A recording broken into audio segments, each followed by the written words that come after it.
are watching Delhi News. मैं अलीगढ़ को बहुत मिस करता हूँ और खास तौर से जो 11th और 12th का जो मैं अल्लामा यानी इकबाल इसको कह सकते हैं कि गवर्नमेंट ने आपको पढ़ाया लिखाया आगे बढ़ाया। हाँ, और फाद अभी गवर्नमेंट के सामने ही खड़े हो गए। इस देश का मुसलमान चाहता है कि उसके हाथ में तिरंगा और संविधान हो।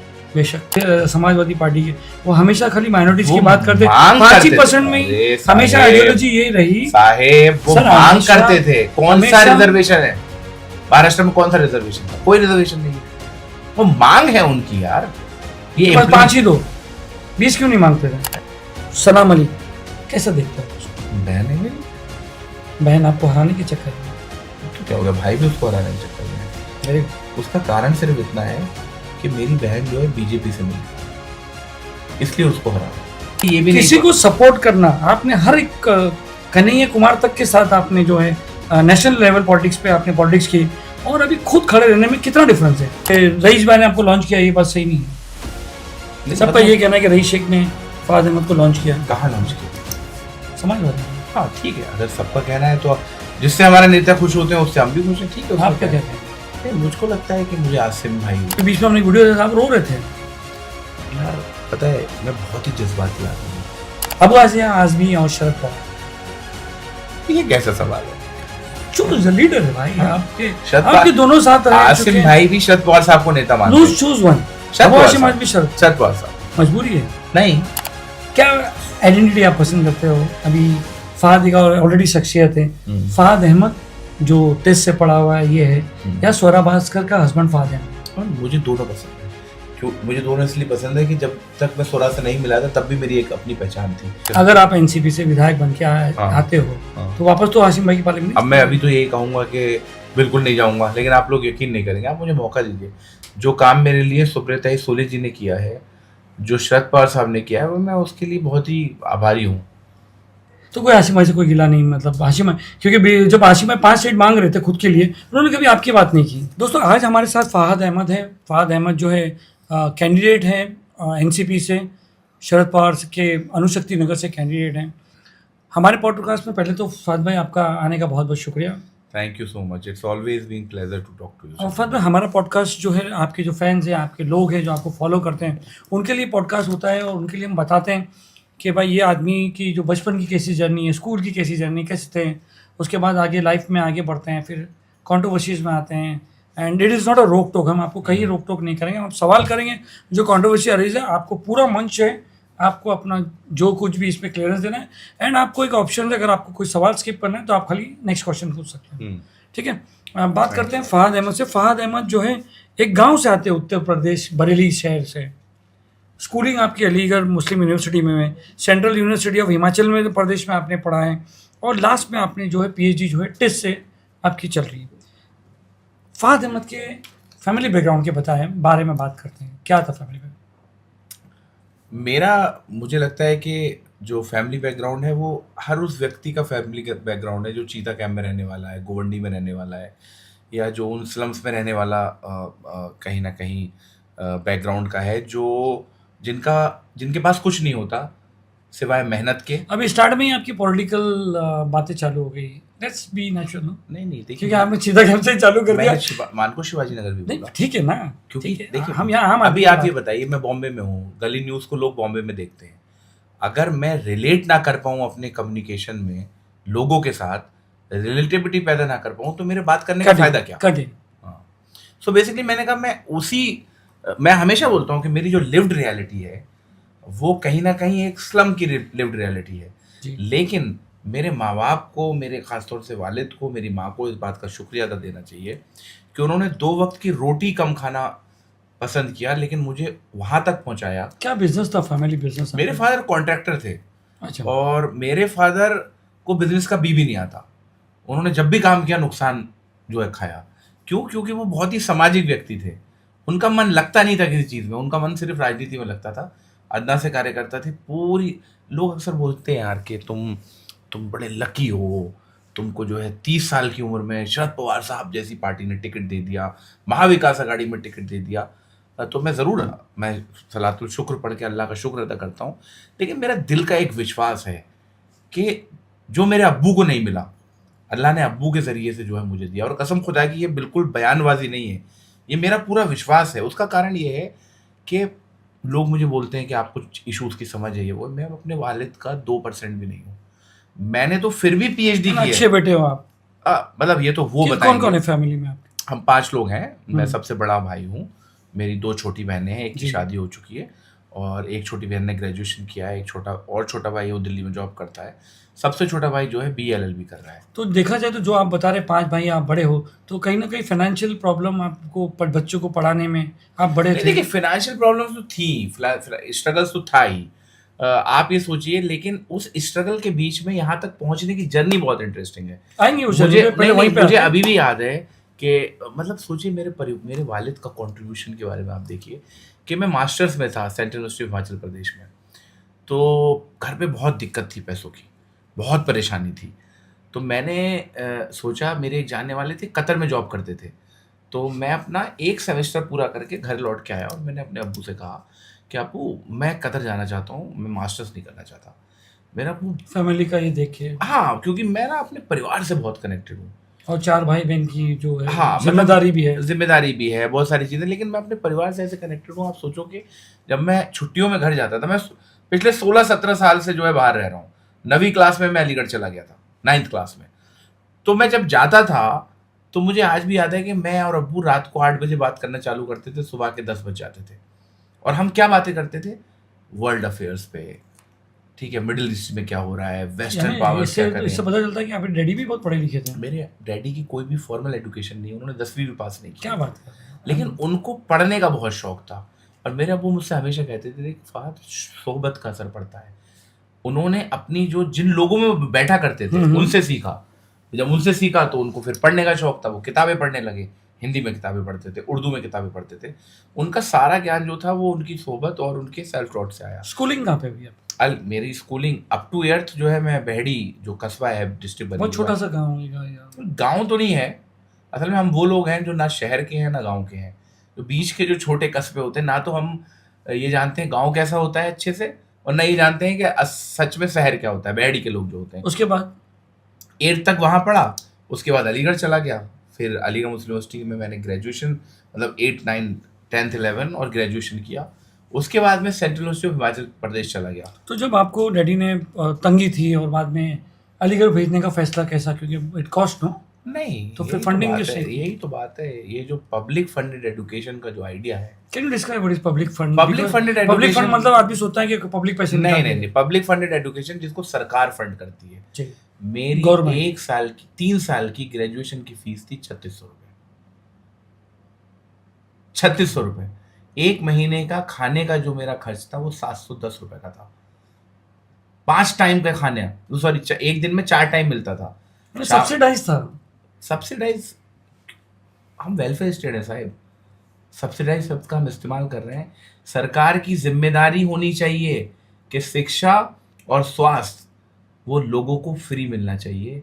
और हमारी शिक्षा जो अंबानी के बेटे को मिले, वही शिक्षा जो है गली न्यूज़ में काम करने वाले एक कैमरामैन के बच्चे को भी मिले। इस बात पे हम बिलीव करते हैं। और हमारा एक नारा था कि हम जो सोशलिस्ट लोग हैं, मैं सोशलिस्ट हूँ, हम लोग नारा देते हैं, बजट पे खर्चा हो, शिक्षा पे जो खर्चा हो, बजट का 10वां हिस्सा हो। Very good. लेकिन वो कभी भी, जब से खासतौर से नरेंद्र मोदी जी की सरकार आई है, वो और नीचे नीचे जा रहा है लगातार। आपके जो अलीगढ़ यूनिवर्सिटी की थोड़ा सा सफर बताइए, कैसे थे फहद?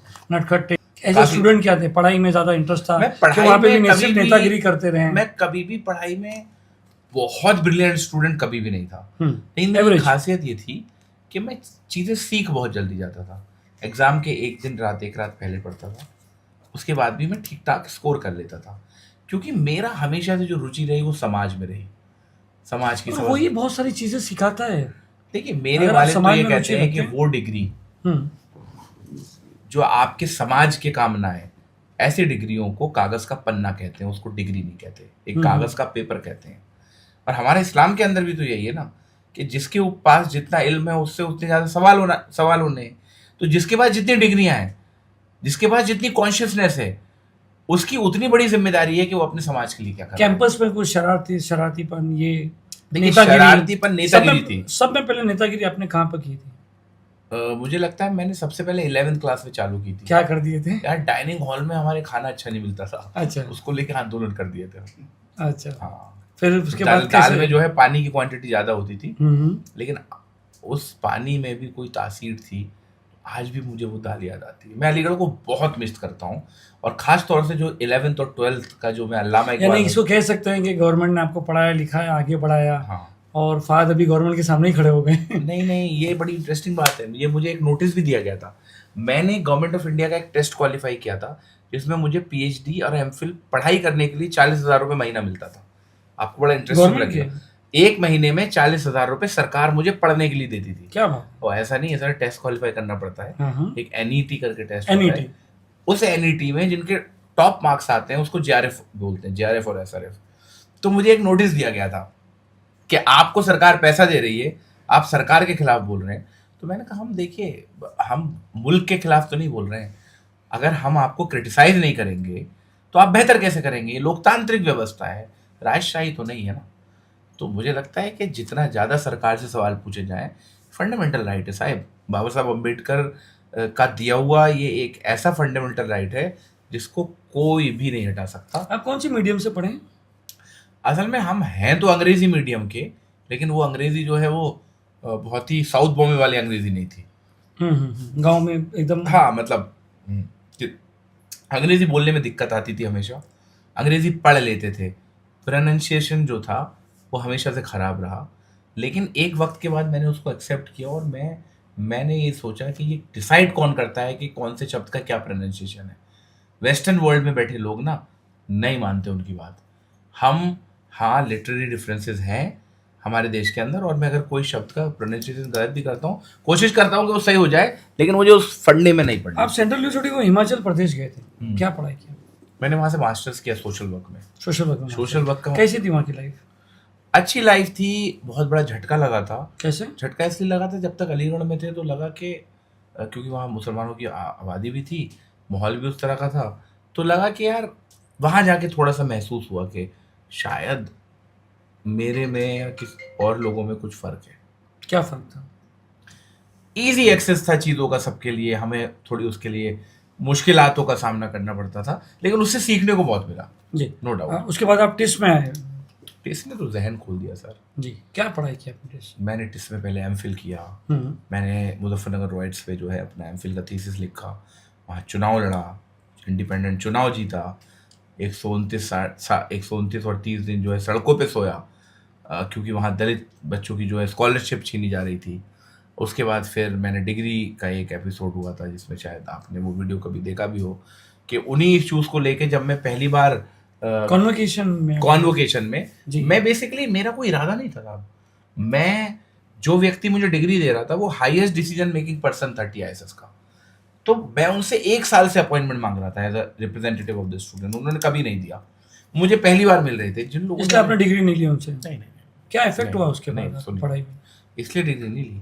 देखिए, मेरे लोग जो मुझे चुन के दिए, अगर मैं उनके प्रति ईमानदार नहीं हूँ तो फिर क्या फायदा? लेकिन आपका कोई लफड़ा नहीं था। मेरा क्यों लफड़ा था? मैं गया उनको, आप वो वीडियो देखिए, मैं गया, मैंने उनको एक लेटर दिया। मैंने कहा सर, ये दलित और आदिवासी बच्चों की स्कॉलरशिप का मसला है, आप कुछ कीजिए। आप दुनिया भर में जाके बोलते हैं कि टाटा ट्रस्ट ऑक्सफोर्ड को इतना देगा, ये देगा। मैंने कहा 7-8 करोड़ का सालाना मसला है, कोई बहुत बड़ी बात नहीं है। उन्होंने कहा मैं लेटर नहीं लूंगा। मैंने कहा सर, मैं डिग्री नहीं लूंगा। तो उनको लगा मैं मजाक कर रहा हूँ। फिर उन्होंने मेरी पीठ को थोड़ा सा पुश किया और मैं बगैर डिग्री लेके चला गया। और दैट्स इट। सॉरी स्वरा जी, हमारा ये पैटर्न जो है थोड़ा सा नटखट भी हो जाता है कभी बार। फाद अहमद, आप इतने डायनामिक लीडर थे, आप कॉलेज में थे, अलीगढ़ यूनिवर्सिटी में थे, कोई क्रश? मैंने बोला ना कि अलीगढ़ में चक्कर क्या था कि ग्रेजुएशन तक जो है कोएड नहीं है। अच्छा, लड़कों के हॉस्टल में रहते थे। गांव में या जो है आपकी कहीं फैमिली में या कहीं पे भी कोई ऐसा क्रश?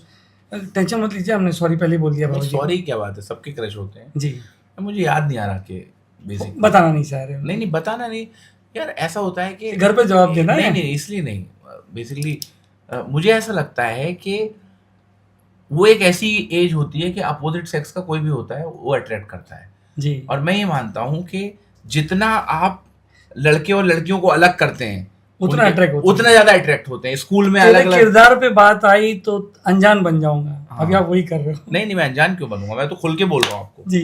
कि बिल्कुल अट्रैक्शन था। फिर भी कॉलेज में बाद में टेस्ट में आना, फिर बाद में सोशल वर्क में रहना, तो बहुत सारे कोई आपका ऐसा क्रश जो अब मुझे याद ये आता है ना, मुझे जेनेलिया हमेशा से बहुत पसंद थी, एक्ट्रेस। जेनेलिया डिसूजा।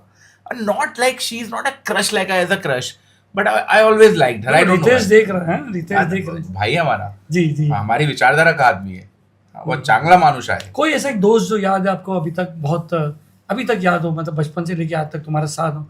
हड्डी मेरा एक दोस्त है आरिश, वो 11 से मेरे साथ में है, 16 साल हमें हो गए। हम मेरी भी, और अभी भी बॉम्बे में हम साथ रहते हैं। अभी जाके देखो जागरा होगा, कैंपेन मैनेजमेंट सब वही कर रहा है। इत्तेफाक ये था कि अलीगढ़ में साथ पढ़े, 2 साल जुदा हुए। वो मैं हिमाचल चला गया मास्टर्स करने, फिर वो TISS आ गया एमफिल PhD करने international institute of population studies में। मेरी बीवी उसको सौतन बोलती है, बोले तेरा पहला अच्छा। प्यार ये है, मैं तो तेरा सेकेंडरी हूँ मामला नहीं सेकेंडरी जो आप बताना नहीं चाह रहे हो, तेरे किरदार पे बात आई तो मैं नहीं वो तो खुद ही बोलते। और पूरा मीडिया ये जानता है कि वो मेरी स्वरा की वो सौतन है, क्योंकि स्वरा ने इंस्टाग्राम पे लिख दिया था। और स्वरा तो कुछ भी लिख दे, उसकी उल्टी खबर ना बने तब तक मजा नहीं आता, वो तो आपको पता ही। जी। इसके बाद आपने क्या किया? टेस्ट के बाद आप डायरेक्ट CA मूवमेंट में बहुत नहीं, ज्यादा अच्छे थे। हमारा आंदोलन चला TISS के अंदर दलित और आदिवासी बच्चों के। वो दलित और आदिवासी आपने ज्यादा पकड़ के चले थे, और माइनॉरिटीज दलित और आदिवासी। नहीं असल में स्पेशल रीजन ये क्या आपने सोचा था 10 साल बाद आप इलेक्शन लड़ने वाले में? ऐसी तैयारी थी या एक नेचुरल इंस्टिंक्ट था कि नहीं यार ये जुल्म होता है? जुल्म जिस पे होता है उसकी आवाज उठाना चाहिए, ठीक है। हजारों साल से शिक्षा से दूर रखा गया था। Are you also victim of ये सब चीज? यार मैं अपने आप को कभी विक्टिम नहीं मानता, पता नहीं क्यों मेरे अंदर। जैसे भेदभाव में दलित और माइनॉरिटीज के मेरे साथ साथ कभी बहुत ज्यादा भेदभाव नहीं हुआ, ये मेरा लिव्ड एक्सपीरियंस। तुम होने नहीं देते हो? नहीं ऐसा नहीं है, जैसे होता भी है तो आंदोलन उससे कुछ सीख के निकल जाता हूँ। जी जी। ठीक है, मैं थोड़ा हिकमत अमली वाला व्यक्ति हूँ, आराम से चीजें जो है लेकिन। CA NRC में आप कैसे बहुत एक्टिव थे? बॉम्बे में भी यार मुझे याद है मुंबई NRC के चक्कर में ही तो मेरी शादी हुई स्वरा से, मैं बताऊंगा। वो आएंगे बात, बताया बेसिकली क्या था कि आजाद मैदान में एक्टिव था बहुत। जी जी। नहीं आजाद नहीं सर, आगस्ट क्रांति मैदान आप भूल जाते हैं। 19 नहीं आगाज मैदान में भी उनका एक प्रोग्राम हुआ था। सबसे पहली मुलाकात हमारी 19। वो तो बात पे आएंगे, ठीक है। बेसिकली मैं क्या बोल रहा था आपको कि कहीं ना कहीं जो CNRC का जो आप आंदोलन बता रहे हैं वो इसकी शुरुआत यहाँ से होती है कि मैं बॉम्बे में एक्टिव था, स्टूडेंट पॉलिटिक्स करता था। मुझे मेरे एक दोस्त की कॉल आई कि बेसिकली कि आपको एक बिल आ रहा है कैब नाम से, सिटीजनशिप अमेंडमेंट बिल था उस वक्त, वो बाद में वो एक्ट बना। यार ये बहुत, तब तक मैंने पढ़ा भी नहीं था। तो कनन गोपीनाथन की बात कर रहा हूँ, क्योंकि ये चीज़ मुझे कनन ने बोली कि ऐसा ऐसा होगा, और वो पूरे देश में जाके कनन IAS ऑफिसर, इसकी बात करें, he is an IAS officer, क्योंकि उसका इस्तीफा अब तक मंजूर नहीं किया, बेचारे को लटका रखा है। तो खैर वो बेचारा कतई नहीं है, और दुनिया में जो बेहतरीन इंसान होते हैं उनमें से एक आदमी है। मेरी जिंदगी में 2 ऐसे इंसान हैं जो मुझे बेहतर इंसान बनाते हैं। एक का नाम है कनन गोपीनाथन, दूसरे का नाम है स्वरा भास्कर। जब मैं इन लोगों को देखता हूँ ना, मतलब पहले ऐसा लगता है ना जैसे आप जैसे जर्नलिस्ट, अच्छा ये इस मुद्दे पे ज़्यादा बोल रहे हैं, कोई तो कारण होगा, कहीं से तो फंडिंग आ रही होगी। हाँ, ये तो सबके दिमाग में आता है। अपनी बीवी को रात के 3 बजे फ़लस्तीन के लिए रोते हुए देखता हूँ, तो मुझे लगता है कि यार वो बाई रोड फ़लस्तीन गई है अपना डेथ वारंट साइन करके, बाई रोड। स्वरा कभी की बात है? 2013 की। अच्छा, मगर उस टाइम इतना नहीं था। क्यों नहीं था यार? फ़लस्तीन, यही तो सर बात है। मतलब अब मीडिया नहीं सर, अरे अरे उससे पहले भी बहुत हुआ है फ़लस्तीन के ऊपर, पुराना इतिहास है। और क्यों नहीं था? तब भी पूरा गाजा के बॉर्डर्स को सील कर रखा था, तब भी इसी तरह से इजराइल जो है गुंडागर्दी कर रहा था। पहले सर सोशल मीडिया नहीं था, हाँ, पता नहीं चलता था, अब चीज़ें पता चलने लगती है। कैसे देखते हो आप CA NRC को? मैं ऐसे देखता हूँ कि हिंदुस्तान के अंदर, हिंदुस्तान की आज़ादी के अंदर, आज़ादी के बाद इस देश का सबसे बड़ा आंदोलन, जीत हुई मुसलमानों की, माइनॉरिटीज की जीत भी हुई, बिल्कुल जीत हुई। NRC का नाम लेने वाले नहीं है जो क्रोनोलॉजी समझाते थे, देश के अमित शाह जी, हाँ देश के होम मिनिस्टर साहब हमेशा क्रोनोलॉजी बताई, ऐसा होगा ऐसा। बस ये NRC का है जी, तो गायब भी कर दी उन्होंने। और एक सबसे बड़ा फ़ायदा ये हुआ कि हर गली में, हर नुक्कड़ में अंग्रेज़ी में बात करने वाले, और ऐसे अंग्रेजी ही नहीं हर भाषा में बात करने वाले लीडर्स पैदा हुए। आपने देखे होंगे मुंबई बाग में आपको ऐसे ऐसे लोग दिखते थे, और क्या शानदार लेडी leader थे। एक्टिविस्ट थी ना जो एडवोकेट थी, क्या नाम था वो भी, बहुत सादिया, सादिया नहीं, एक नॉन मुस्लिम थी, और वो बहुत ही लारा, बहुत सारे- लारा। बहुत ही सारे लोग थे जो वो उभर के आए, एक आंदोलन उभर के आया, ऐसा लगता था कि इंडिपेंडेंस का आंदोलन है। जब वहाँ बैठते थे जो नारे लगते थे रात भर, आप भी आते थे और इससे ये भी समझ में आया, एक चीज और समझ में आई कि इस देश का मुसलमान चाहता है कि उसके हाथ में तिरंगा और संविधान। बेशक हाँ, ये जो हमको खासतौर एंटी से नेशनल बनाया ये जाता है। जो मतलब आरएसएस विचारधारा के, नफरती विचारधारा के लोग जो ये कहते हैं ना कि एंटी नेशनल बनाने की कोशिश की जाती है, नहीं, मुसलमान चाहता है कि वो मेन स्ट्रीम का हिस्सा बने, ये उसके एस्पिरेशंस है। और एक बात पूछना था कि मुसलमान जो है वो तकरीबन 20 करोड़ है, तकरीबन है 20-22 करोड़ है, जनगणना नहीं हुई है। आप मुसलमान को माइनॉरिटी समझते हो कि we are the second majority in India? यार ये ना, ये बेफालतू की डिबेट है। इस डिबेट का अब मान लीजिए कि आपकी जितनी भी सारी मुस्लिम पार्टीज है वो तो माइनॉरिटी पे लड़ती है। देखिए तो ये सवाल बहुत बहुत फालतू नहीं है, बहुत एक इंपॉर्टेंट शब्द है ये। हाँ, इस शब्द के मायने क्या है, मुझे आप ये बता दीजिए। आप ये बताओ कि अगर मान लो एक क्लास के अंदर 10 बच्चे हैं, ठीक है, 6 बच्चे कहते हैं पिकनिक पे जाना है, 4 बच्चे कहते हैं पिकनिक पे नहीं जाना है, तो आप क्या कहेंगे कि माइनॉरिटी वोट ये कहता है कि पिकनिक पे नहीं जाना है और मेजॉरिटी वोट, आप इसी शब्द का तो इस्तेमाल करेंगे। ठीक है, मुसलमानों को मत बोलो माइनॉरिटी, उससे क्या बदलेगा? We are the second largest majority in India. ठीक है, बोल दो, क्या तो फिर बदलेगा? जो ये जो क्या सरकारी बदले? क्या हमारे बदलेगा, क्या यही हमारे है। एक सेकंड, क्या हमारे इलाकों में बेहतर स्कूल हो जाएंगे? क्या हमारे इलाकों की सड़कें जो बेहतर बच्चे होंगी? की जो सिलेक्शंस होते हैं, जो बड़े बड़े पोस्टों पे सिलेक्शंस होते हैं, वो माइनॉरिटी की बेस पे भी होते हैं ना सर। कहाँ होते हैं? हर जगह होते हैं, माइनॉरिटी में बताओ, 5% में एक दे देते हैं। कहाँ पे? आप ही के नेता जो थे समाजवादी पार्टी के, वो हमेशा खाली माइनॉरिटीज की वो बात करते, मांग 5% करते में थे। ही अरे हमेशा साहेब, आइडियोलॉजी यही रही। साहेब वो सर, मांग हमेशा- करते थे। कौन सा हमेशा- रिजर्वेशन है महाराष्ट्र में? कौन सा रिजर्वेशन था? कोई रिजर्वेशन नहीं है। वो मांग है उनकी यार। ये बस 5 ही दो, 20 क्यों नहीं मांगते थे? ऐसा है, आप हिस्ट्री पढ़िए इस आंदोलन की। हिस्ट्री ये कहती है कि मोटे मोटे तौर पे 11% आबादी है, उसमें ये तो बताया जाता है 11%, 11% तकरीबन 20% है आबादी मुसलमान। महाराष्ट्र की बात कर रहा हूँ। अच्छा, महाराष्ट्र की बात। महाराष्ट्र के आंदोलन और महाराष्ट्र के उस हाँ, अभी तो आप महाराष्ट्र की बात करेंगे कि अपन महाराष्ट्र से आप नहीं, सर, इलेक्शन मैं लड़ पूरे रहे हैं। देश और दुनिया की बात करता हूँ। बस ये है कि पहली बार 2012 के बाद कोई ऐसा चुनाव है जिसमें किसी भी प्रदेश का चुनाव होता था उसके बारे में पढ़ता था, लिखता था। पहली वही बार मैं ही पूछना चाह पहली रहा बार हूँ, मुझे ये भी किसी नहीं को सपोर्ट करना, आपने हर एक कन्हैया कुमार तक के साथ आपने जो है नेशनल लेवल पॉलिटिक्स पे आपने पॉलिटिक्स की, और अभी खुद खड़े रहने में कितना डिफरेंस है? मुझे ये लगता है कि किसी को चुनाव लड़ाना आसान है। ज़्यादा आसान है, ठीक है। उसका कारण ये, तब आपका दिमाग चल रहा होता है, आपके पास आइडियाज आ रहे होते हैं। अब का रूटीन ऐसा है, अब मालूम है मेरे पास दिमाग कब चल, जैसे मैं जितनी इंपॉर्टेंट मीटिंग्स करता हूँ, वैसे मैं अपने ज़्यादा अपोनेंट्स को स्ट्रेटजी दे रहा हूँ, मैं जितनी भी मीटिंग्स करता हूँ इंपॉर्टेंट, वो सुबह 6 बजे से लेके 9 बजे तक करता हूँ, और रात को या तो फिर 2 बजे तक करता हूँ। ये 2 घंटे का 1.5 घंटे का मेरा वक्फा होता है जिसमें मैं सोता हूँ। असल में मैं इसको एक बहुत बड़ी अपॉर्चुनिटी मान रही हूँ। ये चुनाव मेरे लिए इसलिए महत्वपूर्ण है क्योंकि मुझे पहली बार मौका मिलेगा लोगों के लिए काम करने का। ये मेरा शौक़ है सलीम भाई, मुझे पैसे का कोई शौक़ नहीं है, मुझे बहुत ज़्यादा कंफर्ट का कोई शौक़ नहीं है। आप कहोगे मैं बदल सकता हूँ राजनीति के बाद, लेकिन जब भी मैं अल्लाह से दुआ करता हूँ तो ये दुआ करता हूँ, अल्लाह मेरे दिल को नरम रखना। पता नहीं क्यों, ये मेरी बहुत पुरानी आदत है। अच्छा, आप रहने के कहाँ हो? धारावी में? वोटर्स कहाँ के हो आप? नहीं, ऐसा है कि मेरे पास देखो अपना कोई घर तो आज भी नहीं है बॉम्बे के अंदर। शायद अगर आपने एफिडेविट पढ़ के आए हो तो टोटल एसेट वैल्यू तो निकालना पड़ता है ना भाई। अच्छा है ना, ग्रिलिंग रिसर्च करनी करनी चाहिए ना। जी। 1 लाख समथिंग मेरी टोटल वैल्यू है जी। तो मेरा एक रिश्तेदार लगता है दूर का, मैं उनकी एक वो थी, क्या नाम है, धारावी के अंदर, उसमें मैं उनके यहाँ रहता था जी। तो तब मुझे लगा कि यार एक इलेक्शन था यूपी में और मेरे पास इतने पैसे नहीं थे कि मैं फ़्लाइट लेके जाऊँ और बुक करूँ, बट मुझे लगा यार वोट तो मुझे देना है। तो फिर मैंने आनंद फानंद में जो है अपने दोस्त के यहाँ पे, मेरा दोस्त क्या रिश्तेदार है वो, हाँ, एग्रीमेंट था मेरा, मैंने उसको जट करके करा दिया। हाशिम भाई साहब से कैसी मुलाकात, समाजवादी में कैसी एंट्री हुई? आसिम भाई असल में अलीगढ़ मुस्लिम यूनिवर्सिटी के सीनियर है।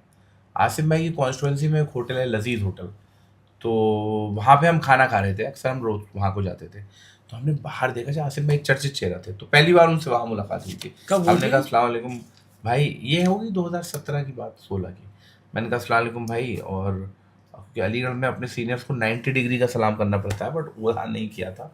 तो खैर, तो मैंने उनको बोला, मैंने मिला, हमने कहा अलीगढ़ के, वो बड़े खुश हुए, बड़े, और आपको ही मालूम है। वो जानते नहीं थे आपको, क्योंकि आप तो इतने आंदोलन कर चुके थे। नहीं, मैं 2016 की बात 16 की बात कर रहे जी। 16 की बात कर रहा हूँ। ठीक है, फिर कैजुअल मुलाकात थी। बहुत कैजुअल मुलाकात थी। उसके बाद फिर ये हुआ आंदोलन हुआ इसमें, तब मैं आसिम भाई फोन करता था तो वो later it was like an activist और वो नेता में बात हो रही है वैसे बस होता था। बस उस टाइम कभी ऐसा नहीं था कि मैं आसिम भाई को फॉलो करूं या मैं उनकी पार्टी में जाऊंगा? कभी नहीं। असल में मैं जब आसिम भाई को नहीं जानता था, उससे पहले अखिलेश यादव जी को जानता था।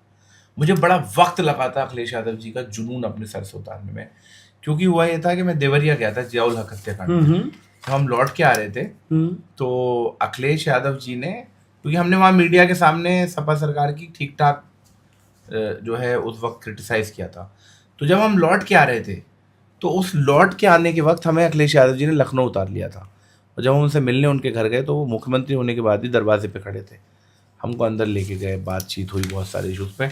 हमने उनसे जो जो चीज़ मांगी उन्होंने दे दी। अपने लिए तो कुछ नहीं मांगा था, उनके ही जिनका देहांत हो गया था।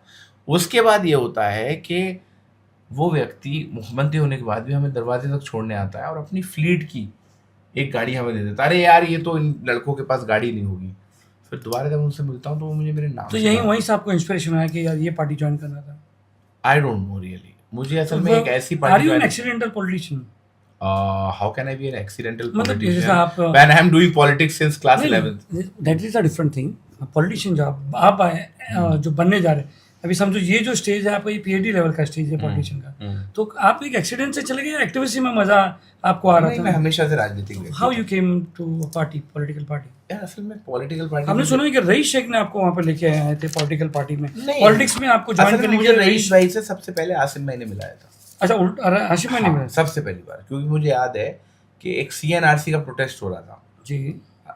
बॉम्बे का। सबसे पहला प्रोटेस्ट सीएनआरसी के खिलाफ आसिम भाई ने लिया था। तो उसमें क्या होता है कि वो मेरी उनसे बात होती है और वो सऊदी में थे, तो उन्होंने कहा यार हमारा एक विधायक है रईस शेख, तुम जाके उनसे मिल लो और प्रोग्राम थोड़ा सा कंसेप्चुलाइज करने में हमारी मदद करना। तो मैंने ठीक है, मैं मिल लूंगा। तो मैं और कनन दोनों गए थे उनसे मिलने के लिए और चर्चा करने। तो मुझे तो रईस भाई से आसिम है। When you entered politics, actual politics, वो तो आप एक्टिविस्ट के हिसाब से अभी हाल फिलहाल 22 में, तो ये रईस भाई ने आपको लॉन्च किया, ये बात सही नहीं है? सबका ये कहना है कि रईस शेख ने फवाद अहमद को लॉन्च किया। कहाँ लॉन्च किया? समाजवादी में। हाँ ठीक है, अगर सबका कहना है तो जिससे हमारे नेता खुश होते हैं उससे हम भी खुश हैं, ठीक है। आपका क्या कहना है? मुझको लगता है कि मुझे आसिम भाई ने बोला और पूछा, और मैं आसिम भाई को कभी मना नहीं करता। अच्छा, जो हाशिम भाई और रईस शेख के बीच में जो डिफरेंस आया, क्या वो फवाद अहमद था? क्या डिफरेंस आया? जो भी उनके बीच में टकराव हुआ या रईस शेख छोड़ने गए, तो क्या फवाद अहमद की जो पॉपुलैरिटी थी, जो फवाद अहमद में एकदम हर चीज़ में एक्टिव हो रहे थे, क्या दैट मेक्स अ डिफरेंस के ये जो आप आगे बढ़ते गए और रईस शेख को आपने पीछे तो नहीं कर दिया? नहीं, मुझे नहीं लगता, क्योंकि बात ये चली थी सब जगह और मेरे बीच कि में the difference between Raees Shaikh and ये यहाँ पर वो फहद है। नहीं, ये बातें कहाँ से आती है मुझे खुद भी जानकारी नहीं है। आती तो है ना? हाँ आती है ना? हाँ, लोग बोलते हैं इस चीज़ को। जी, तो वही क्लियर कीजिए आप। उसमें क्या क्लियर? नहीं, मैं बोल रहा हूँ क्लियर करने जैसा कुछ है नहीं। मेरे नेता वो आसिफ आदमी साहब है, मुझे इतना पता है। और मतलब कि मेरे नेता वो आसिफ आदमी साहब थे उस वक्त, और आज भी मैं उनको नेता मानता हूँ अपना, ऐसा नहीं है। तो मुझे नहीं लगता कि इसमें कोई एक्सप्लेनेशन देने की मुझे ज़रूरत है कि क्यों लगता है ऐसा और क्यों नहीं लगता। एक्सप्लेनेशन नहीं, बात क्लियर करने का। हमने आपको पहले बोला कि हमारे स्टेज से जो बात चलती है, हवा में चलती है, उसको हम ला के सामने रखते हैं। आपको क्लियर करना है, क्लियर कर सकते क्या क्लियरेंस चाहिए? वही कि आप और रईस शेख और अबू हाशिम आज़मी के बीच में जो दरार थी, उसका ज़्यादा नहीं एडवांटेज फहद आज़मी ने भी लिया है। फहद अहमद क्या एडवांटेज लिया? फहद अहमद ने लिया है। क्या मतलब एडवांटेज? ये थोड़ा सा हाशिम भाई के नज़दीकी जाने के लिए। नहीं, मैं तो आसिम भाई के बहुत पहले से नज़दीकी हूँ भाई। आसिम भाई जितना रिस्पेक्ट और स्पेस आसिम भाई ने मुझे दिया है, मैं उनका बहुत शुक्रगुजार हूँ। बिल्कुल नहीं। आगे बढ़ते हैं। आप हाशिम भाई के साथ थे, हाशिम भाई की पार्टी छोड़ के आपने एनसीपी ज्वाइन की, अजीत पवार। आप आसिम भाई का बयान सुनिए, उन्होंने ये बात बोला है मेरे टिकट अनाउंस होने से पहले। मैं आपको वीडियो भी भेज दूंगा। उन्होंने कहा है हाशिम भाई कर रहे हैं, बहुत अच्छे लीडर हैं, आपने वो पार्टी छोड़ के दूसरी पार्टी से टिकट ले। मुझे उनके कहने पे गया हूँ मैं अपने ये कहाँ की पॉलिटिक्स है? अभी वो अपनी पार्टी छोड़ के। ऐसा है, सुनिए सर, इसका मतलब आप अभी बम्बई में व्यस्त हैं। आप उत्तर प्रदेश चलिए मेरे साथ। इलाहाबाद के अंदर सांसद कौन है आप वो देखिए, और वो किस पार्टी के थे वो देखिए। जब देखिए ये मेरा सिंबल बदलना, मेरा चुनावी उम्मीदवार के तौर पर उतरना, ये सब महत्व नहीं रखता। मुझे टिकट मिलना ये दर्शाता है कि ना पार्टी महत्व रखती है ना सिंबल महत्व रखता है। मगर आपको तो छोड़ना पड़ा ना एक पार्टी नहीं छोड़ते तो आपको वो टिकट नहीं मिलती। और ये पॉलिटिक्स लोग जानना चाहते हैं, दैट इज राइट, कि फहद अहमद के लिए हाशिम भाई ने मंच पे खड़े रह के सुप्रिया सुले जी से कहा था कि इस लड़के को टिकट दीजिए। ये पॉलिटिक्स समझ में नहीं आएंगे। ये पॉलिटिक्स नहीं, हमारा मुद्दा बड़ा है सर। हमारी पॉलिटिक्स ये है कि किस तरह से छत्रपति शिवाजी महाराज के साथ धोखा करने वाले लोगों से बदला लिया जाए। मुद्दे जब बड़े होते हैं तो ये व्यक्तित्व चीजें मायने नहीं रखती। ऐसा तो नहीं हाशिम भाई और आपका पहले ही प्लान बन गया कि एक काम कर तू एनसीपी से लड़ ले और फिर बदलते यहाँ से तो वापस वहाँ जाते ही है सब लोग इधर से उधर जब मारते कैसा आप ज्यादा सोच रहे हैं मुझे लगता है। नहीं, मैं लोगों की बात करने का ऐसा तो ये नहीं आप है ज्यादा- वापस एनसीपी के बाद वहाँ तो नहीं चले जाओगे। कौन आप नहीं चले? अगर आप एनसीपी से विधायक बन के हाँ। आते हो हाँ। तो वापस तो हाशिम भाई की पाले में अब नहीं। मैं अभी तो यही कहूंगा कि बिल्कुल नहीं जाऊंगा, लेकिन आप लोग यकीन नहीं करेंगे। आप मुझे मौका दीजिए। जो काम मेरे लिए सुब्रता सोले जी ने किया है, जो शरद पवार साहब ने किया है, वो मैं उसके लिए बहुत ही आभारी हूँ। तो कोई हाशिम भाई से कोई गिला नहीं, मतलब हाशिम भाई, क्योंकि जब हाशिम भाई 5 सीट मांग रहे थे खुद के लिए, उन्होंने कभी आपकी बात नहीं की। नहीं, खाली आप- यही बोलते थे शरद पवार जी को कि इसको दे दो, सुप्रिया जी इसको दे दो यहाँ से एनसीपी। ऐसा क्या है फहद में, क्या हाशिम भाई अपनी पार्टी छोड़ के दूसरी पार्टी से दिलाए? उनका दिल बड़ा है। उनका ये कहना है कि अच्छा कैंडिडेट है और अगर इसको टिकट मिलेगा तो काम करेगा, इसको कहीं से भी लड़ाना चाहिए, उनका ये मानना है। अच्छा, नवाब मलिक जी जब यहाँ पर आके लड़के, क्या आप वजह थे उसके? मैं तो उनके बाद में डिक्लेयर किया ऑलमोस्ट कि मैं चुनाव लड़ रहा हूँ। नहीं, आप वहाँ तो जाते थे ना, कैनवसिंग करते थे, जहाँ लोगों से मिलते थे। आप पिछले इसके डिक्लेयर होने से पहले से थे। तो पहले होने से मतलब क्या है? हाशिम भाई ने कहीं नवाब मलिक आपकी वजह से तो नहीं हाशिम भाई के सामने लड़ने खड़े हो गए? नहीं, मुझे तो बिल्कुल ऐसा नहीं लगता, क्योंकि नवाब भाई ने बहुत पहले से तैयारी कर ली थी। उनको पता था वो अणुशक्ति नगर हार रहे हैं।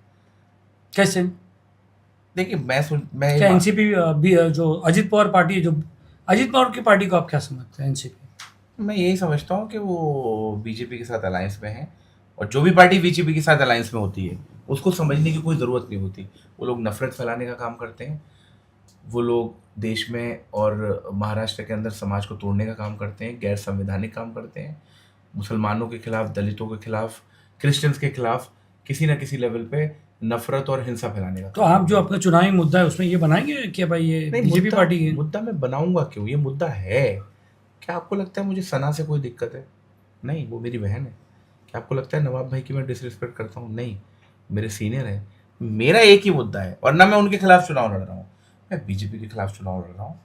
मैं इतना ही कहूँगा कि जो हालात, लेकिन मुद्दे की बात अगर मैं ये कहूँगा, जो हालात पिछले 10 सालों में नवाब भाई ने बनाए उस कॉन्स्टिट्यूंसी के, क्या आपको लगता है, क्या देखा आपने? पिछले 10 साल में कोई स्कूल बना, पिछले 10 साल में कोई हॉस्पिटल बना, पिछले 10 सालों के अंदर कोई लाइब्रेरी बनी, जबकि स्लम इलाकों में लाइब्रेरी होना मस्ट है। लोगों के घर होते हैं 200, 150 स्क्वायर फीट के।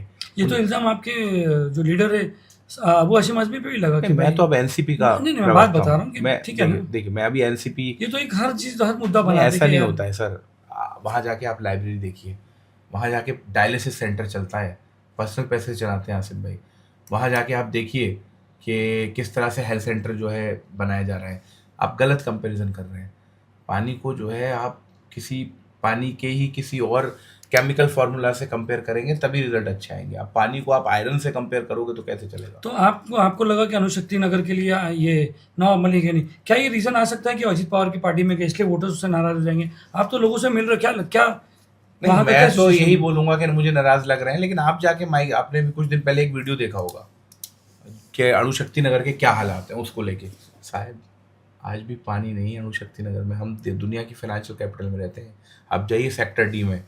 एक फहद नेशनल पॉलिटिक्स की बात करने वाला, ये कहाँ ये महाराष्ट्र में एक अणुशक्ति नगर में पानी और इसकी बात कर रहा है? ये लॉजिक समझ में नहीं आई, क्योंकि हमेशा से आपकी जो बातें रही राजनीति है का मकसद क्या होता है? लोगों की जिंदगी कि ये बेहतर आप इसको करना। शुरुआत बना रहे हो यहाँ से किस बात की शुरुआत? नेशनल पॉलिटिक्स में जाने की। मैं तो हमेशा से नेशनल पॉलिटिक्स में रहा हूँ। तो आप यहाँ पर एक महाराष्ट्र की एक छोटी सी सीट पे आके आप छोटी सी सीट क्या होती है यार? विधानसभा होता है। ये क्योंकि कैसे आपका चल रहा है? फॉर्म भरने के लिए कन्हैया कुमार जी आए थे सर। हाँ, तो दोस्त है, कॉमरेड है, क्यों नहीं आएगा? अच्छा, फहद अहमद जो है कि एकदम इतना पढ़ा लिखा कि उसकी डिग्री भी समझ में नहीं आती है। मैंने अभी आप एक नॉर्मल लड़के को बोलेंगे या किसी की भी, इतना पढ़ा लिखा कि पीएचडी इन ये कर रहे हैं वो कर, जो नॉर्मल एक बच्चों को नहीं समझ में आती।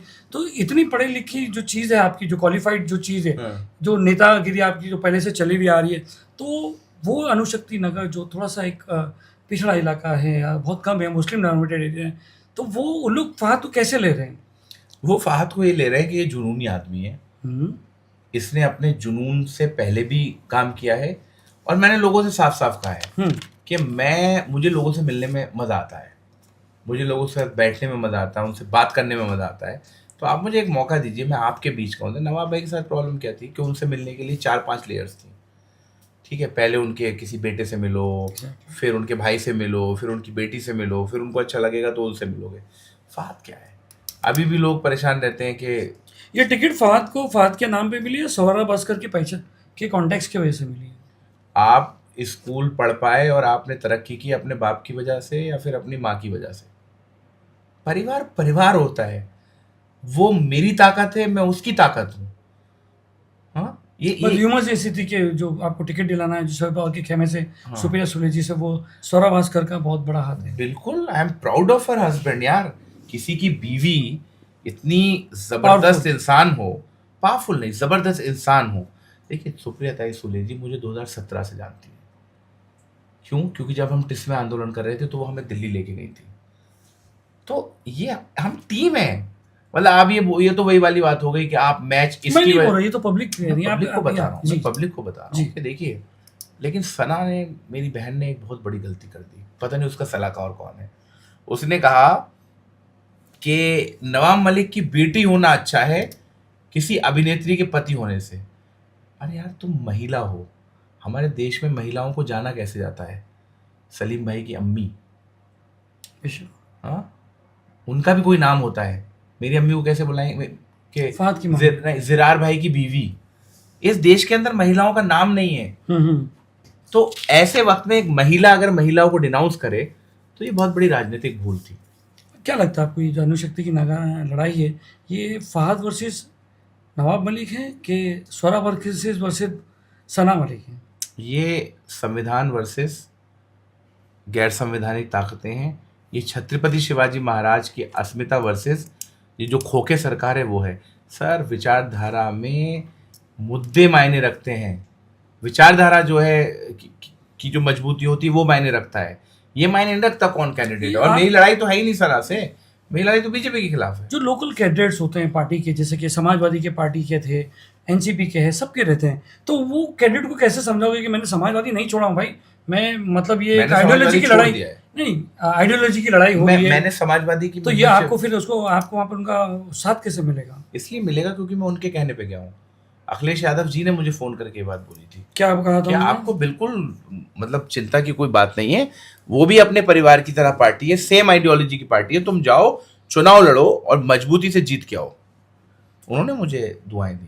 क्या लगता है आपको, आप कहाँ पर खड़े हो? आज के 10-12 दिन बाकी है, आप कहाँ खड़े हो? कौन सा नेता ये कहता है कि हम कहाँ पे खड़े हैं? वो तो मैं तो हमेशा एक ही बात करता है नेता, हम तो जीत रहे हैं। लेकिन मैं ये कहूँगा कि मैं मेहनत कर रहा हूँ, पूरी ईमानदारी लगन के साथ मेहनत कर रहा हूँ, और मुझे मेरे अल्लाह पे पूरा भरोसा है जो भी फैसला होगा वो हमारे कौम के लिए बेहतरमंद होगा और इलाके के लिए बेहतरमंद होगा। आप अभी बीच में अपनी वीडियो आप रो रहे थे यार। पता है, मैं बहुत ही जज्बाती आदमी हूँ, और याद रखना, जिस व्यक्ति के जज्बात होते हैं ना, लोगों का काम भी वही कर पाता है। मैं वीक मोमेंट में नहीं। क्यों ऐसा क्यों हो गया था आपको? रोना क्यों? नेशनल टीवी पे आप रो रहे थे। ऐसा था कि पहले तो याद रखिएगा कि आंसू जो है वो कभी कमजोरी का साइन नहीं होते। ये हमें गलत शिक्षा दी गई है। जब मैं देख रहा हूँ कि मेरी हिंदू बहनें रो रही हैं वहां खड़े होके, मुस्लिम बहनें रो रही हैं, क्योंकि पूरे जगह हल्ला करा दिया गया, पता नहीं किसके द्वारा। शायद आपको ही मैसेज आया था, आप भी बहुत परेशान थे, मुझे याद आ रहा है। उस वक्त मैं आपका फोन नहीं उठा पा रहा था। सब जगह किसी ने हल्ला करा दिया कि मेरा नॉमिनेशन कैंसिल हो गया। भीड़ इकट्ठी हो गई वहां पर, लोग रोने लगे, ये क्या हो गया। जो लोग जज्बात, लोग मुझे ना ऐसी निगाहों से देखते हैं कि मुझे जिम्मेदारी का, बहुत परेशान हो गए थे, उन्होंने परेशान कर दिया। ये तो छोटा सा दाव था। नहीं, मैं परेशान नहीं। आपको एक वक्त ऐसे नहीं लगा? मुझे किसी भी वक्त ये नहीं लगा मेरा नॉमिनेशन कैंसिल हो रहा है। क्या प्रॉब्लम थी आपके नॉमिनेशन में? मेरे नॉमिनेशन में कोई प्रॉब्लम ही नहीं थी भाई। मैंने एक एफिडेविट दिया था, 3 टोटल आपने एफिडेविट दिए थे, दो आपके इलेक्शन कमीशन की गाइडलाइंस ये कहती है कि एक कैंडिडेट 4 एफिडेविट दे सकता है, उसमें से जो बेस्ट हो वो एक्सेप्ट कर लो, बात खत्म हो गई।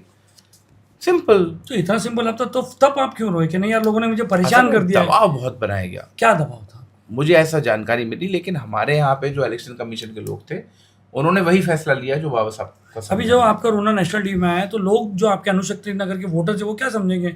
वो ये समझ नहीं सकते कि भाई ये तो रो रहा है, ये तो खुद ही रो रहा है, ये हमको क्या संभालेगा? अगर मेरा सपना है कि अणुशक्ति नगर को मुझे बदलना है, क्या बदलोगे आप? हाँ, स्कूल लाऊंगा।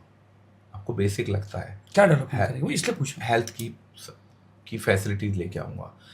हमारी कॉन्स्टिट्यूंसी के अंदर 3 बड़ी कंपनियां हैं, RCF, HPCL और एक टाटा पावर हुआ या BRC हुआ, लेकिन हमारे इलाके के लोगों को रोजगार नहीं मिलता। सबसे पहले स्किल सेंटर खोल के उन लोगों को रोजगार दूंगा। नहीं, मगर ये सब जो कंपनी है इसके लिए तो हाईली स्किल चाहिए ना, लोकल लोगों को तो नहीं ऐसा रख सकते होता ना। है, ऐसा नहीं होता है सर। देखिए, कई तरह की जॉब होती है, कुछ IITians भी चाहिए होते हैं, कुछ स्किल्स बेस्ड लोग भी चाहिए होते हैं। मैं क्या करूंगा, एक स्किल सेंटर खोलूंगा, जो उनकी डिमांड है उससे यहाँ पे सप्लाई को जो है प्रोड्यूस करूंगा, दैट्स इट। डेवलपमेंट में और क्या करेंगे आप? देखिए, वहाँ पे बहुत काम बाकी है। वहाँ पे आज भी लोगों को पानी मैसर नहीं है। आज भी जिस परिस्थितियों में लोग रह रहे हैं कि किसी भी दिन जो है महाराष्ट्र नगर में थोड़ी सी भी बारिश होती है तो यहाँ तक पानी भर जाता है। तो पूरे महाराष्ट्र का, पूरे मुंबई का हाल है? नहीं, ऐसा नहीं है। आप चलिए मेरे साथ, अब वहाँ के हालात देखिए। पीने का पानी नहीं आता सर, भारत नगर में पीने का पानी नहीं अच्छा, आता। क्या क्या रीजन है कि अनुशक्ति नगर में हाई राइज बिल्डिंग नहीं दिखती है? क्यों ऐसा? सब लोकल जो नहीं, लोकल असल में उसका कारण नेवी का बेस भी होना है, क्योंकि नेवी की गाइडलाइंस जो है ना वो बहुत ही क्रूशियल होती है। तो फिर डेवलपमेंट कैसे आप करोगे? मतलब लोकल में ही कर दोगे? हाई राइज टावर की तो बात ही नहीं कर सकते वहाँ पर। नहीं, वो हाई राइज टावर की बात करे भी क्यों कोई? ये होता नहीं डेवलपमेंट में, अगर करे, आदमी जिसको करना है कर सकता है, लेकिन मुझे तो लगता है आपको ये जो आपका जोन है, जो सिक्योर जोन कहा जाता है इसको, आपको नहीं लगता कि डेवलपमेंट में इसमें आएगा? क्योंकि हर चीज़ खोलने के लिए आपको वहाँ की परमिशन लगती है। तो कौन सी चीज़ कहीं में आएगी? कोई भी चीज़, कोई भी आपको कुछ नया कुछ खोलना है तो उसके लिए आपको BIS की परमिशन लगती है। हाँ, तो बिल्कुल परमिशन ली जाएगी ना। हम तो संवैधानिक लोग हैं, उसमें प्रॉब्लम क्या है मुझे ये समझ में नहीं आ रही है। नहीं, डेवलपमेंट की आदमी बात करता है तो डेवलपमेंट में आदमी में ध्यान में आता है कि हाँ यार बड़ी बड़ी बिल्डिंग है, अच्छे बड़े बड़े रोड्स हो गए, हाँ। तो but it comes under this no PRC। हाँ, तो लेकिन और भी बहुत सारा पट्टा है। विष्णुनगर का पट्टा है, भारत नगर का पट्टा है। अणुशक्ति नगर का मतलब सिर्फ चीता कैंप नहीं है। चीता कैंप दिल है अणुशक्ति नगर का, लेकिन उसको आंखों की भी जरूरत है, हाथों की भी जरूरत है। सही बात है। आते हैं सबसे कंट्रोवर्शियल चीज़ पे, जो बहुत ही आप फहद अहमद जो है और आपकी जो शादी बहुत कंट्रोवर्सी में रहेगी। क्यों?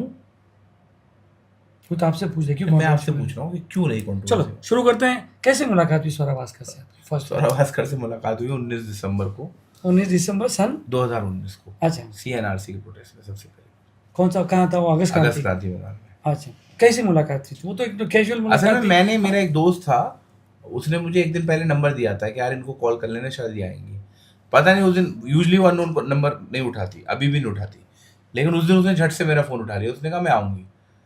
तो फिर हम पहली बार वहाँ मिले, बस दोस्ती हो गई। और फिर देश के अंदर जब जब कुछ बुरा होता था साथ में तब तक हम मिलते थे, और देश में काफ़ी कुछ। Was it an infatuation or was it a first love at first sight? No. It was a respect for each other. It was a compatibility which we have. Okay. It was basically a pure love for her. या आपकी marriage जैसी शादी हुई, लोग अचानक आ गए कि भाई भास्कर वर्सेस अहमद की शादी हो रही है। और स्वरा भास्कर अगर लाल रंग का अनार भी खाए तो लोग क्रिटिसाइज करेंगे कि नारंगी रंग का संतरा क्यों नहीं यानी खाया। आप दोनों एकदम ही मतलब अपनी दुनिया में बिंदास मस्त है, अपनी है, दुनिया में मस्त है। पूरी दुनिया में मस्त है। बिल्कुल जी, आपकी छोटी बच्ची है, राबिया नाम रखा है। जी, बहुत प्यारी है भाई, कसम खुदा की। मुझे इस कैंपेन में जाने के बाद एक ही अफसोस है कि मैं उसके साथ टाइम स्पेंड नहीं कर रहा। मिस नहीं कर रही आप? अरे कितने मैं महीने की हो बहुत गई? लो, अभी 13-14 महीने की हो गई है। मिस करती होगी बहुत। मिस क्या करती है, मुझे देखती है तो तुरंत आ जाती है। उसके बाद मैं उसको टाटा करने की कोशिश करता हूँ तो वो फिर गुस्सा करने लगती है। राबिया नाम क्यों रखा? असल में स्वरा जो है राबिया क्योंकि मछली, आजकल जो है नए नए नाम ढूंढते हैं वो और कोई राबिया बड़ा पुराना। ये राबिया- बड़ी इंटरेस्टिंग कहानी मैं बताता हूँ। मेरी बहनें बहुत नाराज थी कि राबिया नाम रख रहे हो, हमारी खाला का नाम राबिया जी, था, जी, हमारी जी। नानी का राबिया। पुराने नाम असल में बोलते हैं। स्वरा जो है वो राबिया बसरी रहमतुल्लाह अलैह की जो है मज़ार पे गई थी, और वो मालूम है राबिया बसरी रहमतुल्लाह अलैह जो है वो पहली सूफी विमेन मतलब फीमेल सेंट थी। उसको पता नहीं क्यों वो नाम उनकी बहुत ज़्यादा पसंद था, बहुत पहले से उसके मन में था। तो मुझे लगा बिल्कुल माँ का अधिकार होता है यार 9 महीने। आप क्या रखना चाह रहे थे? यार मैं इन सब चीज़ों को बहुत ज़्यादा महत्व नहीं देता। अच्छा, लड़की भी, लड़की लड़का ऐसा कोई दोनों में नहीं होता कि भाई एक लड़की हाँ, हमने दोनों तरह के नाम सोच के रखे थे। और मुझे लगता है ना ये सारे डिसीजन स्वरा ले लेती है।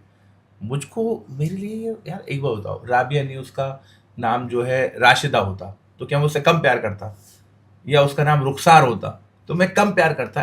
मेरे लिए ये मुझे नहीं लगता है बहुत मायने सेलिब्रिटी रखता के बेटे हैं तो टॉक ऑफ द टाउन तो होता ही है, सेलिब्रिटी लोग हैं यहाँ है। अरे सर हम सेलिब्रिटी वाली जिंदगी ना जीते हैं, ठीक है, स्वरा डेफिनेटली एक सेलिब्रिटी है, लेकिन हम लोग दोस्त हैं, कॉमरेड्स हैं, ठीक है। इन छोटी छोटी चीज़ों को लेके बहुत ज़्यादा हमारे बहुत कैसा है स्वरा जी का एटीट्यूड नेचर, क्योंकि जब हमने उसको स्टेज पे देखा सी एनआरसी के लिए तो बाप रे, हम भी देखे थे जितने भी स्टेज, शी इज लाइक मतलब ये ना बिंदास हर एक वो मुद्दे पे। बिंदास है। अभी जाके देखो, अभी वो बैठ के ना कैंपेन मैनेज कर रही होगी, वो मेरी चीफ कैंपेन मैनेजर है, और उसने मुझसे कहा है तू इलेक्शन जीतेगा तब भी और तू हारेगा तब भी, मैं 23 तारीख को जा रही हूँ और 20 दिन मेरे से मत मिलना, तूने जो चपरासीगिरी मेरे से कराई है।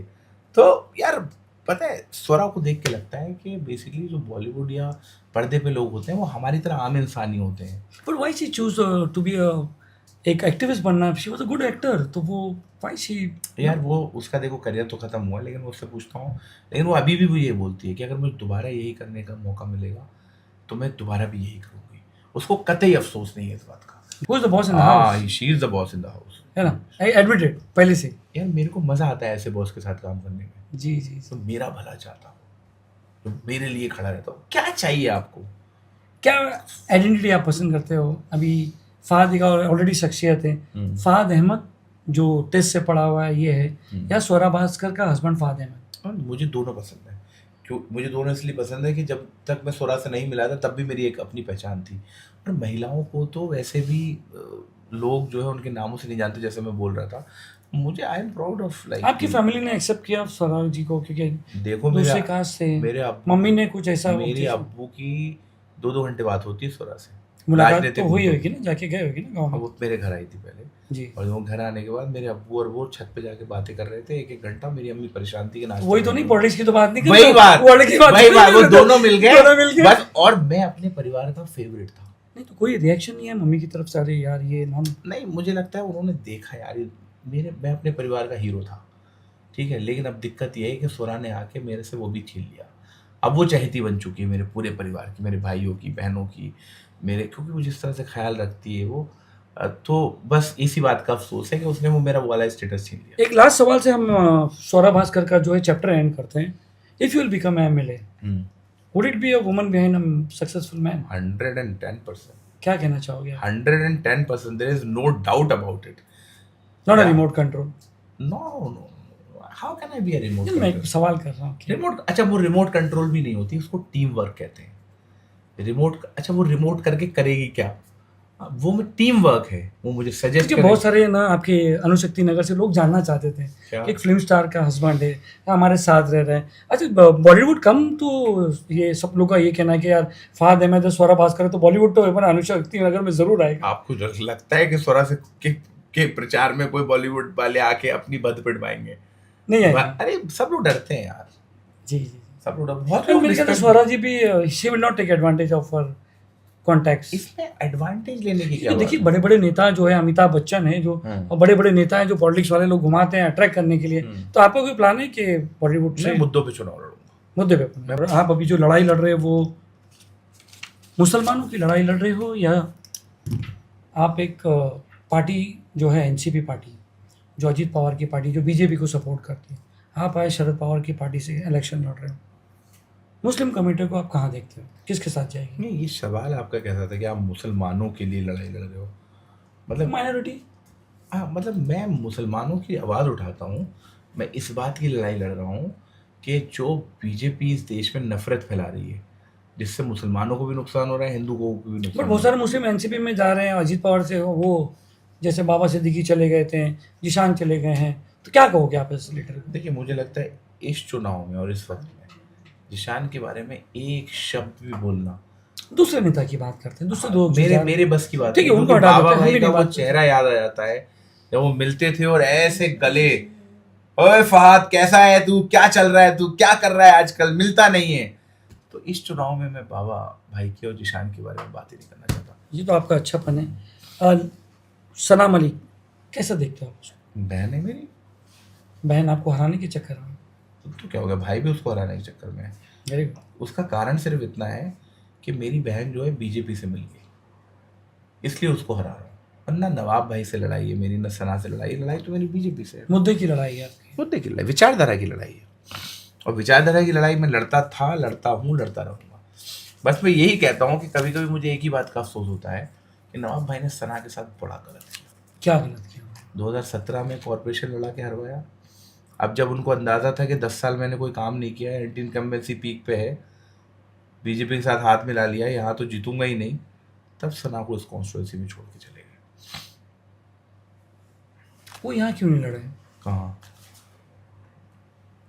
मुझे लगता था, शायद उनको लगता था कि वो हार जाएंगे। काम नहीं हुआ है भाई, लोग परेशान हैं। और नवाब भाई एक गलत फहमी में है, वो बोलते हैं मैं हड्डी फेंकूंगा।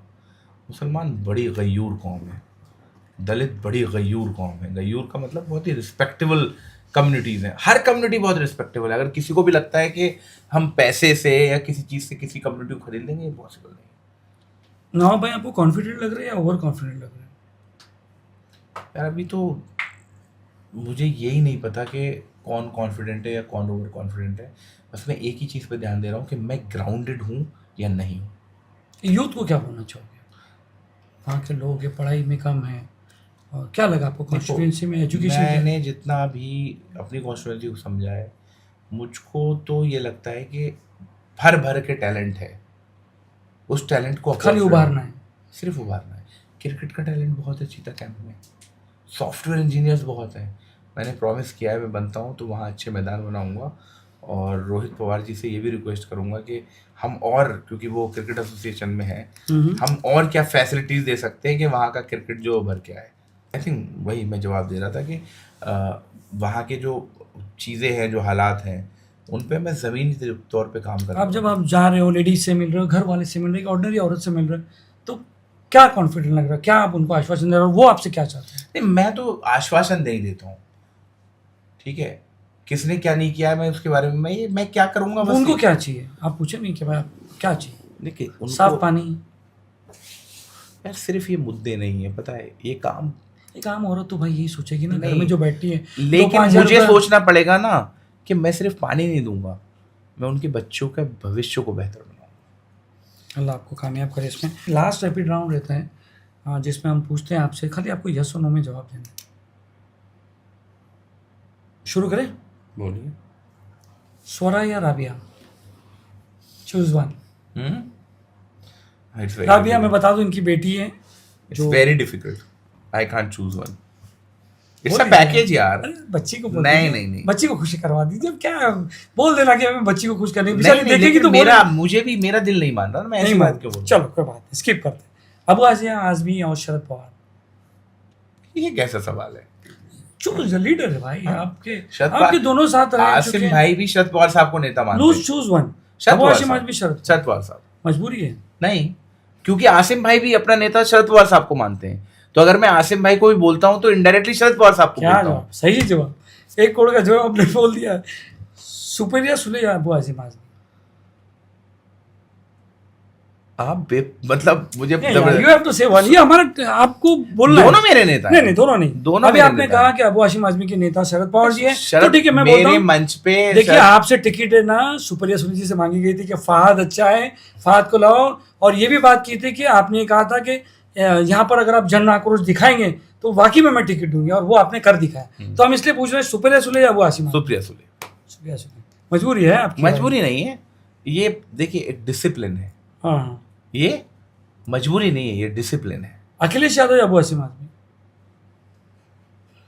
अच्छा एक बार बताइए, आपने सवालों को इस तरह से फ्रेम किया है। मैंने अबू आसिम, नहीं एक सेकंड, हर क्वेश्चन में अबू आसिम आदमी, अबू आसिम आदमी, अबू आसिम, शरद पवार के साथ भी आप नहीं, शरद पवार साहब को अभी आ रहे हैं आगे, आप तो इसका जवाब दीजिए। एक तो बोलिए यार, एक तो अब ये नहीं बोलूंगा मैं।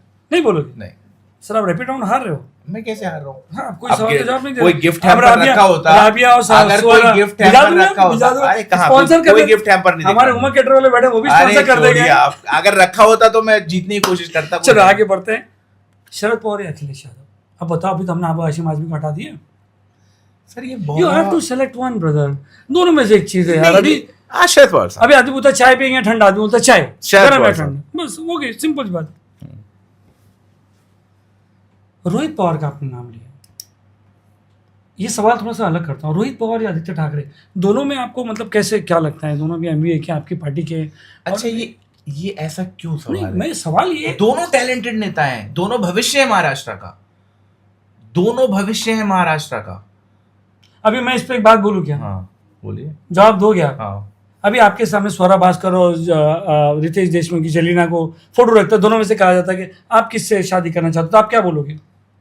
मेरी शादी हो चुकी है। नहीं, उस टाइम की बात कर, जब मेरी सलाह शादी करना हो आता चुकी है। है, आप मेरे से ऐसा सवाल पूछोगे तो आप अपनी बुद्धिता की जो है वो अपनी इंटेलेक्चुअल पे सवाल उठा मेरा रहे हैं। इंटेलेक्चुअल नहीं, एक दो आदमी में हमने सिंपल कहा है, दो है, दो में से एक को पसंद करो, हाँ भाई इसकी इंटेलेक्चुअलिटी ये, इसकी ये तो अब रोहित या आदित्य ठाकरे। दोनों भविष्य है महाराष्ट्र का। बहुत बहुत शुक्रिया हमारे पॉडकास्ट में आने के लिए, और आप चाहे तो 1 मिनट आपके वोटर्स से आप डायरेक्ट बात कर सकते हैं, आप उनको आश्वासन दे सकते हैं हमारे प्लेटफॉर्म से। Thank you so much Salim भाई फॉर इनवाइटिंग मी। मैं यही कहना चाहता हूँ, ये बहुत महत्वपूर्ण चुनाव है। ये चुनाव इस देश के भविष्य को तय करेगा, क्योंकि अगर हम महाराष्ट्र में उन लोगों की बेसिकली उन लोगों का मतलब है कि महायुति की सरकार गिराने में सफल रहे, तो इसका इम्पैक्ट जो है वो दिल्ली सरकार पे भी होगा। और जिस तरह से महायुति सरकार ने इस देश के, इस प्रदेश की अस्मिता के साथ खिलवाड़ किया है, छत्रपति शिवाजी महाराज की अस्मिता के साथ खिलवाड़ किया है, भ्रष्टाचार किया है, पूरे देश में महाराष्ट्र को बदनाम करने का काम किया है, महाराष्ट्र की फैक्ट्रीज को किसी और प्रदेश में ले जाने का काम किया है, ये बहुत ही खतरनाक है। और मुझे लगता है कि आने वाले दिनों में जनता इस चुनाव का इंतजार कर रही थी, और महायुति की सरकार जो है जाने वाली है। अणुशक्ति नगर जनता से ये कहूँगा कि सरकार महाविकास अघाड़ी की बन रही है, तो इसलिए एक ऐसा विधायक चुने जो सरकार में हो, क्योंकि आपके यहाँ अणुशक्ति नगर के अंदर पिछले 10 सालों से कोई काम नहीं हुआ है। अब आपका भाई उन तमाम मुद्दों पर रिसर्च कर रहा है, प्लान ऑफ एक्शन तैयार है। अब आपको फैसला लेना है कि बेहतर उम्मीदवार कौन है, कौन लड़ सकता है हक के लिए, कौन किसी से डरता नहीं है, ऐसे व्यक्ति को चुने। सर एक आखिरी वो रह गया है, रईस से क्या हुआ इस समाज में?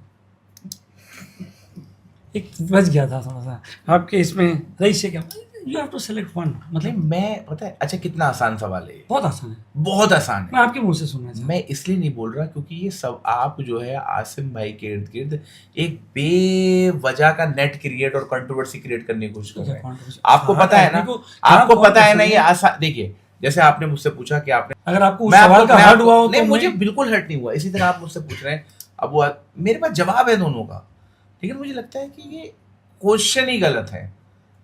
मैं आपको ये बताना चाहता हूँ, मैं किसी भी व्यक्ति को इस तरह के सवाल, यू आर एट लिबर्टी। बहुत बहुत शुक्रिया हमारे साथ ज्वाइन करने के लिए।